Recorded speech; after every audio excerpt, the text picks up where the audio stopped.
नमस्कार, चार का वार देख रहे हैं आप। आपके साथ मैं हूं करिश्मा सचदेव। चार के वार में सबसे पहले आज बात होगी तुनिशा सुसाइड केस की। इस मामले पर पूरी खबर आगे विस्तार से आपको मैं दिखाऊंगी, लेकिन अगली बड़ी खबर मेरी सहयोगी अमृता गर्ग आपको बताएंगी। नमस्कार, आपके साथ मैं हूं अमृता गर्ग। चार का वार देख रहे हैं आप और आपको दिखाऊंगी बाल वीर दिवस की खास खबर। इस मौके पर प्रधानमंत्री भी शामिल हुए। उन्होंने सिख परंपरा में बलिदान की गाथा को उजागर किया। पूरी खबर दिखाऊंगी विस्तार से। अगली खबर बताएंगी मेरी सहयोगी महिमा सिंह कंवर।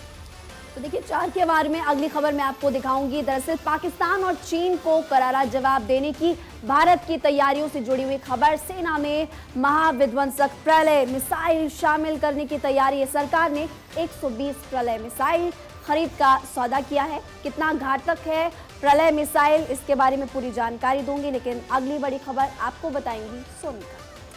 तो अगली बड़ी खबर चार के वार में आपको बताएंगे। प्रलय मिसाइल की खबर के बाद मैं सोनिका सिंह आपको लेकर चलूंगी नेपाल में आज से प्रचंड सरकार। पूरी खबर आपको बताएंगे विस्तार से। तो चार के वार में आप ये बड़ी खबर देखने वाले, लेकिन पहली बड़ी खबर क्या रहेगी ये बताएंगी मेरी सहयोगी करिश्मा। चार के बार में खबरों में विस्तार से नजर डालते हैं। TV actress Tunisha Sharma suicide की बात करते हैं। इस पूरे मामले में मुंबई पुलिस जांच कर रही है, अपनी इन्वेस्टिगेशन आगे बढ़ा रही है और इस बात का पता लगाने की कोशिश कर रही है कि आखिर उस दिन ऐसा क्या हुआ कि तुनिशा ने अचानक अपनी जिंदगी खत्म कर ली। क्यों आखिर इतना बड़ा कदम तुनिशा ने उठाया है। तुनिशा की मां ने कहा कि शिजान के धोखे की वजह से उसकी बेटी ने जान दे दी है। तो तुनिशा शर्मा का अंतिम संस्कार अब कल शाम को होगा, लेकिन परिवार वाले स्तब्ध हैं। देखिए, शिजान की फैमिली है, शिजान है, अभी तक कोई भी खुशी नहीं तोड़े हैं। टीवी जगत की चहकती और सफल एक्ट्रेस तुनिशा शर्मा मौत को इस तरह गले लगा सकती है, इस बात पर यकीन कर पाना भी मुश्किल है। लेकिन हकीकत यही है कि तुनिशा ने इस दुनिया को अलविदा कह दिया है। महज 20 साल की कम उम्र में तुनिशा ने फांसी लगा ली। क्यों? इसकी जांच पड़ताल तेजी से चल रही है।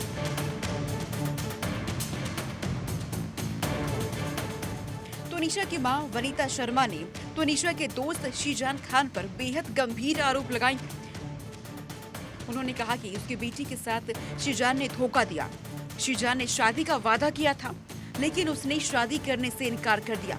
उन्होंने यहाँ तक कहा कि शीजान ने 3 साल तक तुनिशा का यूज किया। मैं सबको, आप सब मीडिया वालों को ये बताना चाहती हूँ कि शीजान ने तुनिशा को धोखा दिया। उसके साथ पहले रिलेशनशिप बनाया, शादी का वादा करके फिर उसने तुनिशा से ब्रेकअप किया और उसका पहले किसी लड़की के साथ इन्वॉल्वमेंट थी। उसके बावजूद भी तुनिशा को उसने इन्वॉल्व रखा अपने साथ। 3-4 महीने उसको यूज़ किया। बस मैं इतना कहना चाह रही हूँ कि इसको सज़ा मिलनी चाहिए, शीजान को नहीं छोड़ना। तुनिशा की मां की FIR पर ही शीजान को गिरफ्तार किया गया। अभी शीजान पुलिस कस्टडी में है। इसी बीच तुनिशा मौत मामले में ज्यादातर लोग इसे खुदकुशी कम और हत्या की बात ज्यादा कर रहे हैं।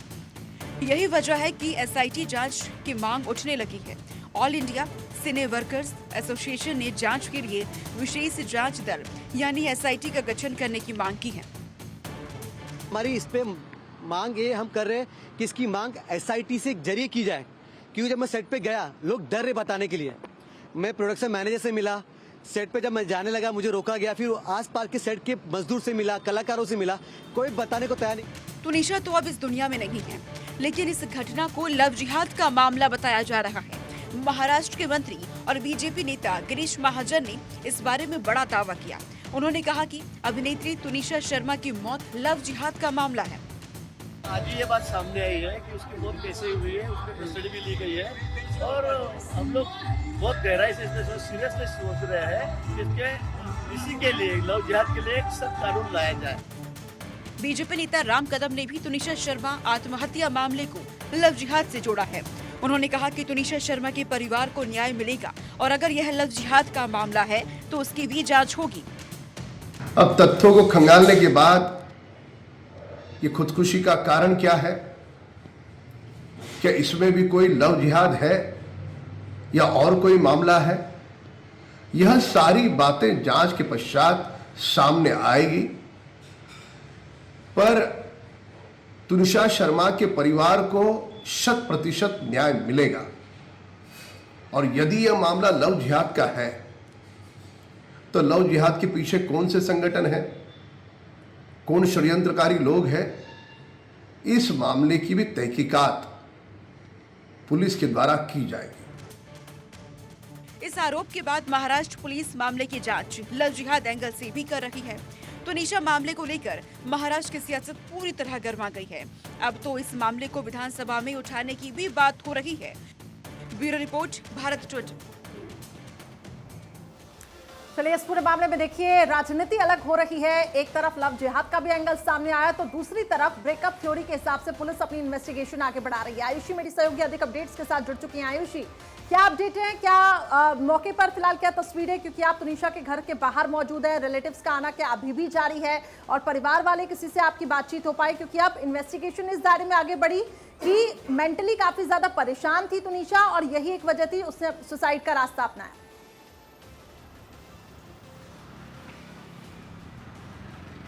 जी बिल्कुल, देखिए मानसिक रूप से प्रताड़ित किया गया था तुनिशा को, ये कहना है परिवार वालों का। फिलहाल हम उनकी सोसाइटी के बाहर है, इंद्रप्रस्थ सोसाइटी है, यहाँ पर आप देख सकते हैं। आपको बता दें इससे पहले उनके मामा से बात हुई थी जिन्होंने बताया कि वो फिलहाल शव को लेने के लिए जा रहे हैं, शव को लेकर आया जाएगा और पास में मोर्चरी में रखवाया जाएगा। साथ ही ये भी बताया जा रहा है कि लंदन से जो उनकी मासी आने वाली थी वो कल सुबह पहुंचेंगी, जिसके बाद में शाम को 4 बजे अंतिम संस्कार किया जाएगा। देखिए अंतिम संस्कार करने से पहले जो आखिरी दर्शन होते हैं उनके लिए शव को यहाँ पर लाया जाएगा। इसी सोसाइटी में इनका जो फ्लैट है सी ब्लॉक में 18वीं मंजिल पर फ्लैट ले रखा है तुनिशा ने यहाँ पे, वहां पर उनका शव रखवाया जाएगा अंतिम दर्शनों के लिए, जिसके बाद अंतिम संस्कार के लिए आगे प्रोसीड किया जाएगा शाम 4 बजे। ये अपडेट दी है उनके मामा ने। साथ ही उन्होंने बताया कि वो बहुत ज्यादा परेशान चल रहे हैं, बहुत ही ज्यादा दुखी भी है पूरा परिवार और ऐसे में बार बार बात करना उनके लिए मुश्किल साबित हो रहा है। वो कह रहे हैं कि उनको थोड़ा सा स्पेस चाहिए और ये बात हम देखिए समझ सकते हैं। आखिर उन्होंने अपना बच्चा खोया है, किस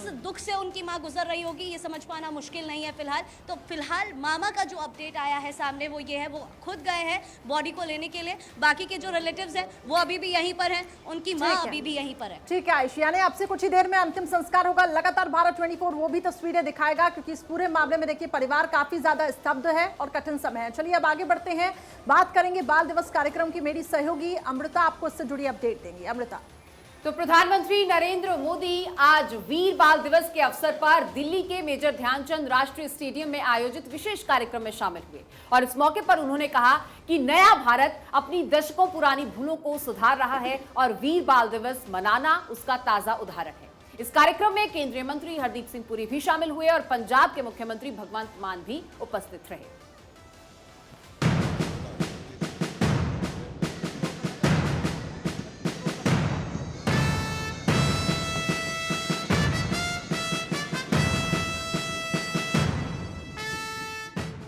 दिल्ली में आज पहली बार वीर बाल दिवस मनाया गया, तो इस मौके पर मेजर ध्यानचंद राष्ट्रीय स्टेडियम खचाखच भरा रहा।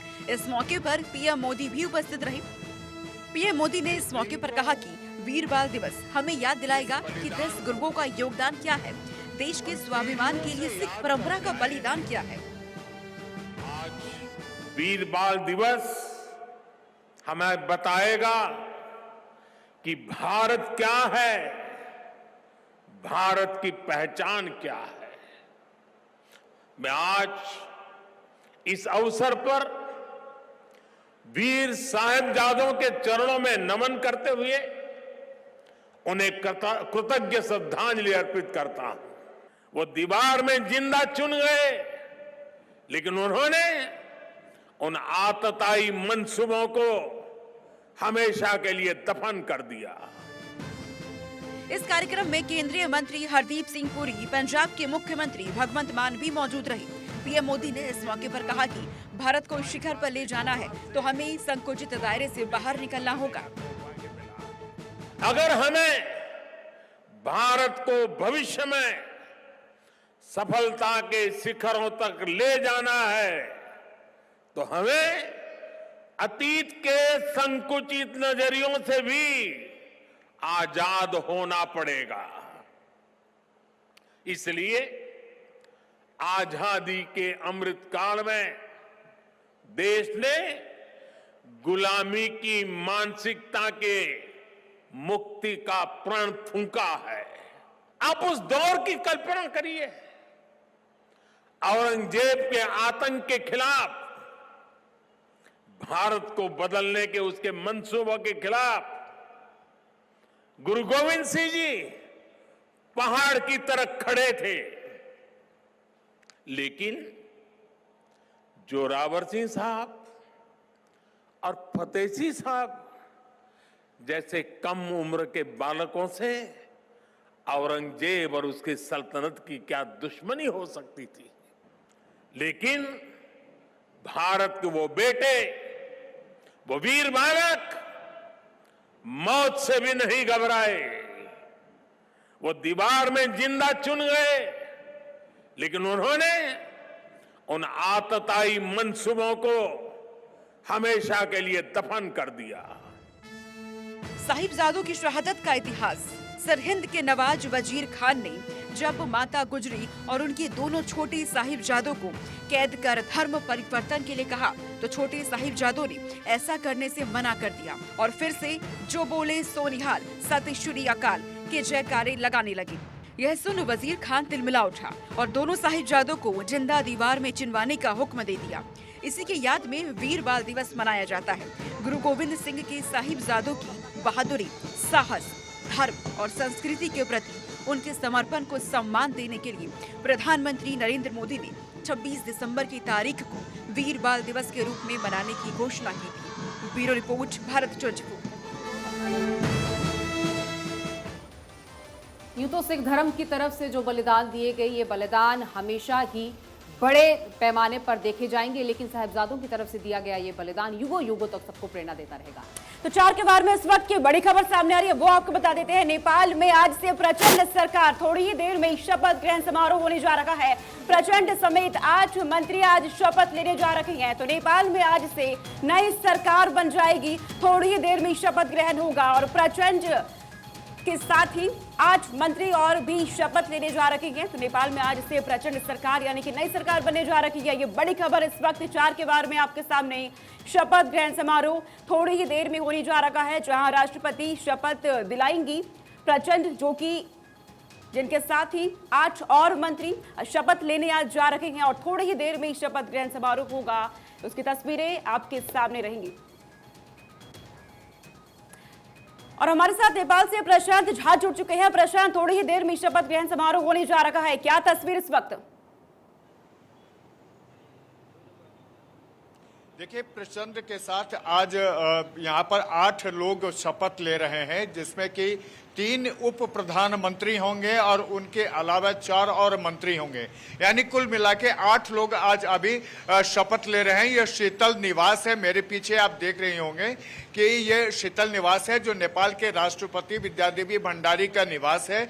यहीं पर यह शपथ ग्रहण समारोह आयोजित किया गया है और इस समारोह में पूरे नेपाल के जितने भी ब्यूरोक्रेट्स हैं, जितने भी पॉलिटिकल लीडर हैं, जितने भी पूर्व प्रधानमंत्री के अलावे जितने भी एम्बेसी यहाँ पर है, तमाम को यहाँ पर इनवाइट किया गया है। और आप देख लीजिए कि जिस तरह से यहाँ पर तैयारियां हैं, इस बिल्डिंग के अंदर ही वो समारोह कक्ष है, जहाँ पर प्रचंड को तीसरी बार आज शपथ दिलाई जा रही है।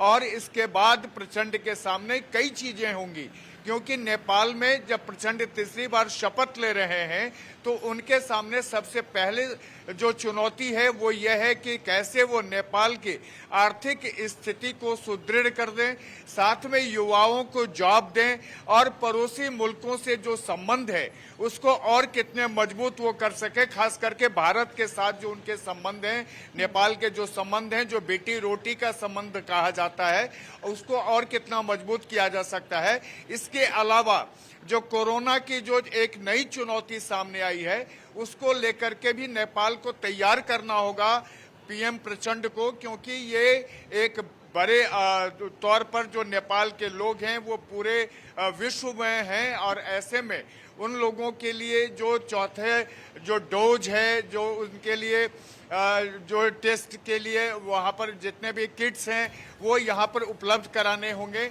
और इसके अलावा जो सबसे बड़ी बात है कि जिस तरह प्रचंड ने रविवार को यहाँ पर सबसे पहले नेपाली कांग्रेस के साथ उनकी बातचीत चल रही थी, लेकिन अचानक बातचीत सफल नहीं हुई और वो फिर से नेकपा एमाले के साथ चले गए और ओली जी के साथ उनकी बात हुई और यह फाइनल हुआ कि प्रचंड ही तीसरी बार प्रधानमंत्री पद की शपथ लेंगे।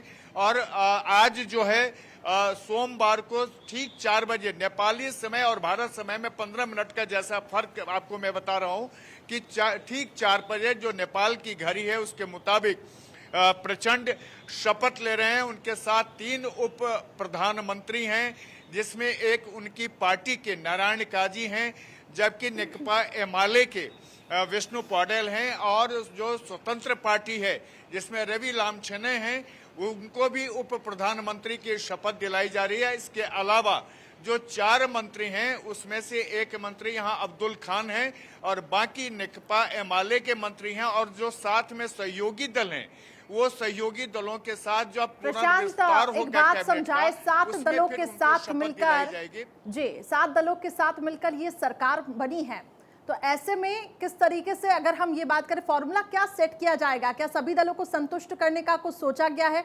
मंत्रिमंडल खेमे की भी बात करें तो कैसे चुनाव इसका किया गया है?